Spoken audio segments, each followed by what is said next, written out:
It's 4th of July and we're here in Walla Walla. We're about to start our crazy adventure. We're doing the Oregon BDR, Route 5. And the true Oregon Trail spirit, it is the 4th of July and we're celebrating our country's Independence Day. And similar to the settlers that came into the Oregon Trail, they wanted a life with a little bit more independence and a little bit more freedom to do what they want to do.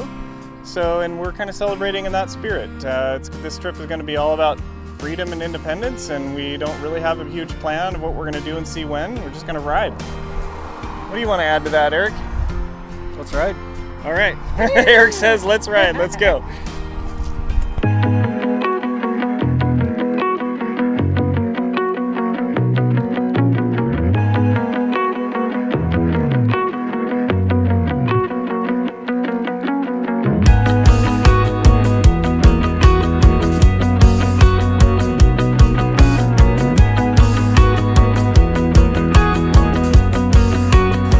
Camp for the first night. We've got two essentials. We've got beer and we've got steak. This is a good night. Night one is going to be a successful day, or has been a successful day. And Chris is over there setting up the tent, so all I have to do is drink beer and cook steak. It's pretty great.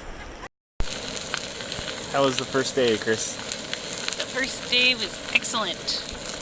We got to ride all the way from, where do we live? Gresham. Where do we live? To Walla Walla. And then we got to start the BDR, and it just starts so pretty. Actually, the BDR started in Walla Walla because they're doing a lot of construction there. It was really pretty. And there was some mud, and these two went around the mud, and I was like, I think the line through the mud's best, and it was. And then we found this amazing campsite. It's so pretty.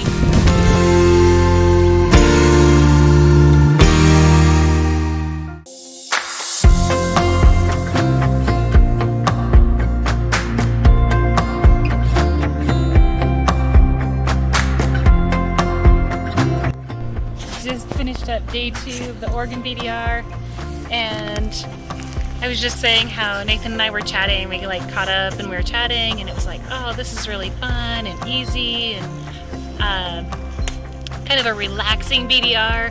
And then he took off, got his camera out, filmed me going around a corner, and literally after that it was like downhill, big rocks, washed out road. It was very exciting. So that made the Oregon, I would call it the BDR of surprises.